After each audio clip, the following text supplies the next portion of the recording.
لا تنسى الاشتراك وتفعيل جرس الإشعارات لتتوصل بجديدنا. شوف هذا مكنيك ولك والله ضايج لضوجة ولا واحد ضايج ضوجة مثل الضوجة الضايجها. هي شنو يا حزورة؟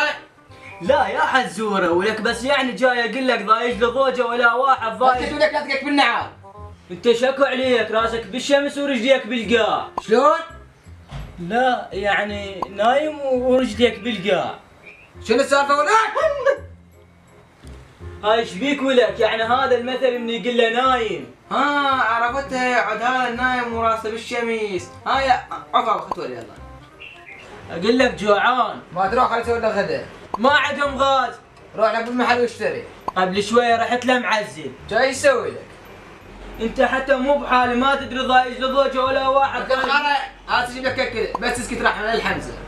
ادري منين راح تجيب لي غاز ماكو، هسه يروح يطلب لي من تطبيق ويتاخر وعلى ما يوصل الطلب ميتي من الجوع. لا تطبيق ولا الطعم، دقيقة ويجيك الاكل.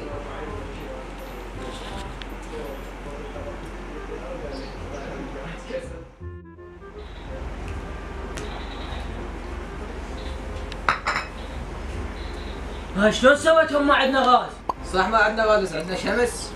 وسويتها على الشمس؟ اي وداتك شمس فيها وايد فوائد بس ما حدا يحمد ربه وشكره. وشنو هاي الفوائد؟ تحول الابيض الى زنجارة خلال ثواني. اي والله صح. جنسية سودانية مجانا.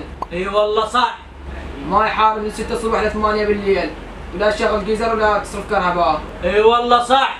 بس نطبخ عليه بيها هواي اشياء مفيدة، مثلا واحد خطفك تخلص روحك بثانية واحدة. شلون؟ بس ترفع يدك هيجي.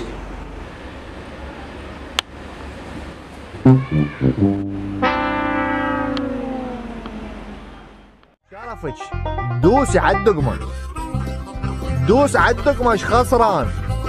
هسه لا هي بفلوس ولا هي بصخام، اجعصها ايش بيك؟